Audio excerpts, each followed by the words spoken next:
Recipe બનશે એવી કે જ્યારે પણ ભાત બનાવો ને તો વધારે જ બનાવવા પડશે અને ભાતની ઘણી આઈટમ તમે ખાધી હશે પણ ક્યારેય પણ આ રીતની રેસીપી ન બનાવી હોય તો જરૂરથી બનાવજો. ઝટપટથી બની જાય છે અને ખૂબ જ ટેસ્ટી એવી લાગે છે. બહુ જ સિમ્પલ ઇન્ગ્રીડિયન્ટથી બને છે. તો વિડીયોને જરૂરથી એન્ડ સુધી જોતા રહેજો. તમારું સ્વાગત છે મારી ચેનલમાં અને આપ સૌને મારા જય શ્રી કૃષ્ણ. તો ચાલો ઝડપથી શરૂ કરીએ આજની આ રેસીપી. તો સૌથી પહેલાં આપણે ભાતને લઈ લઈશું. તો મેં આ જે ભાત બનાવ્યા હોય અને વધ્યા હોય એ ભાતને લીધેલા છે. અહીંયા કોઈ પણ જે નાના ટુકડા મતલબ કે ખીચડીયા ચોખા પણ ઘણા લોકો બનાવતા હોય છે ભાતમાં, તો એ પણ લઈ શકો છો. મેં ત્યાં લાંબા ભાત વધ્યા હતા તો એ લીધેલા છે. તમે જેટલી ક્વોન્ટિટીમાં લેવા હોય એટલા લઈ શકો છો. હવે તેમાં આપણે ડુંગળી, એક નંગ મીડિયમ સાઇઝની ડુંગળી મેં લીધેલી છે બારીક સમારીને. આદું લીધેલું છે. આ છે પાલક, તેને ધોઈ અને આ રીતની સમારીને લીધેલી છે. મારી પાસે હતી એટલે એડ કરી છે. જો ન હોય તો તમે સ્કીપ પણ કરી શકો છો. હવે આ મેં તીખા અને મોડા મરચાં બંને મિક્સ લીધેલા છે એટલે એને પણ બારીક સમારીને લઈ લેશું. અને થોડી એવી જ કોથમરી હતી તો એ એડ કરી દેશું બારીક સમારીને. હવે તેમાં આપણે કાળા મરીનો પાવડર એડ કરીશું. હવે થોડી એવી હિંગ એડ કરી દેશું. તો મેં અહીંયા થોડા વધારે પ્રમાણમાં જ એડ કરેલી છે. સુગંધ અને ટેસ્ટ ખૂબ જ સરસ એવો આવશે. હવે તેમાં આપણે સ્વાદ પ્રમાણે મીઠું એડ કરી દેશું અને ચપટી જેટલું જ, માત્ર કલર માટે જ મેં હળદર પાવડરનો ઉપયોગ કરેલો છે. તમે સ્કીપ પણ કરી શકો છો. તો અહીંયા આપણે બીજા કોઈ જ મસાલા, બીજા જે લાલ મરચું છે, ધણા જીરા પાવડર છે, એવું કંઈ જ ગરમ મસાલા પાવડર એડ નથી કરેલો. આ એમનેમ જ સિમ્પલ બનાવેલા છે. ખૂબ જ ટેસ્ટી થશે. તો હવે આપણે ચણાનો લોટ એડ કરતા જશું. તો અત્યારે મેં 2 મોટા ચમચા જેટલો ચણાનો લોટ એડ કરેલો છે.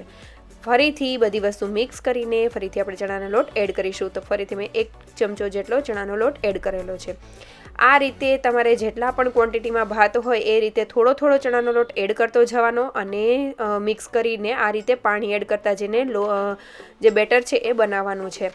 અહીંયા આપણે તીખાશ માટે મરચાં અને આદું અને કાળા મરીનો પાવડર જ ઉપયોગ કરવાનો છે. તેનાથી ટેસ્ટ ખૂબ જ સરસ આવશે. તેનું પ્રમાણ થોડું વધારે રાખવાનું જેથી તેની તીખાશથી જ આનો ટેસ્ટ સરસ આવશે. અને હિંગનું પ્રમાણ પણ થોડું વધારે રાખવું. અહીંયા તમે લીલી ડુંગળીનો પણ ઉપયોગ કરી શકો છો.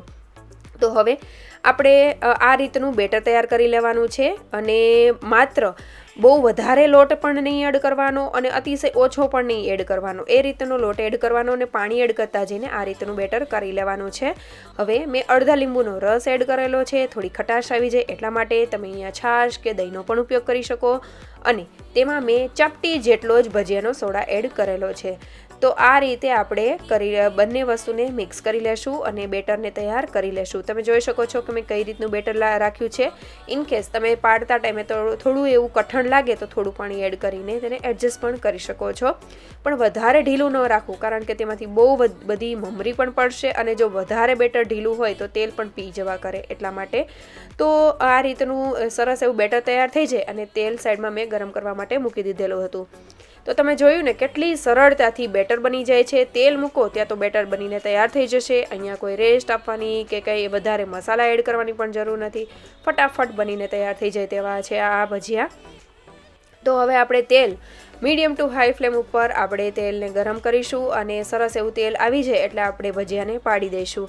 હવે ભજીયા આ રીતે જ્યારે તમારે મીડિયમ ફ્લેમ હશે તો નીચે બેસી જવા કરે તો થોડી વાર માટે તેને સેટ થવા દેવા. ત્યારબાદ ચમચાને થોડો એવો સાઈડમાંથી હલાવશો એટલે બધા ભજીયા સરસ એવા છૂટા પડી જશે. તમે જોયું ને કે કઈ રીતે થયા.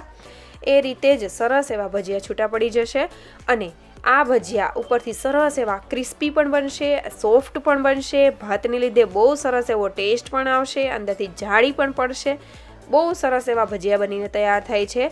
તો મીડિયમ ફ્લેમ ઉપર આપણે તેને સરસ એવા ઉપરથી ક્રિસ્પી થાય, અંદરથી સરસ એવી જાળી પણ પડી જાય, મતલબ કે ચડી પણ જાય ત્યાં સુધી કરી લેશું. ફેરવતા જશું અને કરતા જશું. તો તમે જોઈ શકો છો કે ઉપરથી સરસ એવું ગોલ્ડન બ્રાઉન કલર આવી ગયો છે.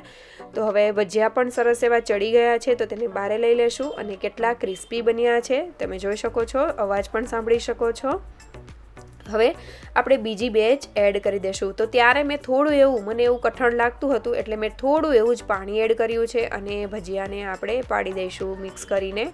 તો તમે જોઈ શકો છો કે ભજીયા આપણા કેવા બન્યા છે.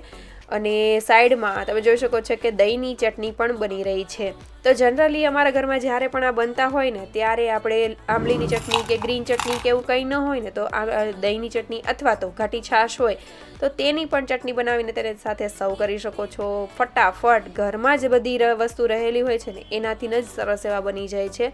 અને આ ભજીયા બધાને ખૂબ જ ભાવશે, નાના બાળકોથી લઈને મોટાઓ સુધી બધાને ભાવશે એવા બને છે. તો જરૂરથી આ રીતે ટ્રાય કરજો. કોઈ પણ જાતના વધારાના મસાલાની જરૂર નથી, તો પણ સ્વાદિષ્ટ બનશે. હવે આપણે ભજીયાને આ દહીંની ચટણી સાથે મેં સર્વ કરેલા છે. તેમાં માત્ર ધાણા જીરું, લાલ મરચું અને ખાંડ એડ કરવી હોય તો એ, અથવા તો ગોળ, મીઠું, આટલી જ વસ્તુનો એડ કરવાની છે. અને ધાણા ભાજી જો તમને એડ હોય તો એડ કરી દેવા, તેનો પણ ટેસ્ટ ખૂબ સારો એવો આવશે. બસ આટલી જ વસ્તુ એડ કરેલી છે અને તેની ચટણી બનાવેલી છે. આમાં મેં ખાંડ એડ કરેલી છે, ગોળ નથી એડ કરેલો. ઘણી વખત અમે ગોળ પણ એડ કરીએ છીએ. અને ભજીયું આપણે હવે તોડીને જોઈ લેશું. તો તમે જોઈ શકો છો કે અંદરથી સરસ એવી જાળી પણ પડી છે. માત્ર ચપટી એટલો જ સોડા આપણે એડ કર્યો તો પણ સરસ એવી જાળી પડી છે. ઉપરથી ક્રિસ્પી એવા બને છે, ખૂબ જ સ્વાદિષ્ટ એવા બને છે. તો જ્યારે પણ તમારે ભાત વધે, ઘણી વખત આપણા ઘરમાં ભાત વધતા હોય છે, તો ત્યારે તમે આ રીતના ભજીયા ઇન્સ્ટન્ટ બનાવીને સર્વ કરી શકો છો અને ખૂબ જ ટેસ્ટી એવા લાગે છે.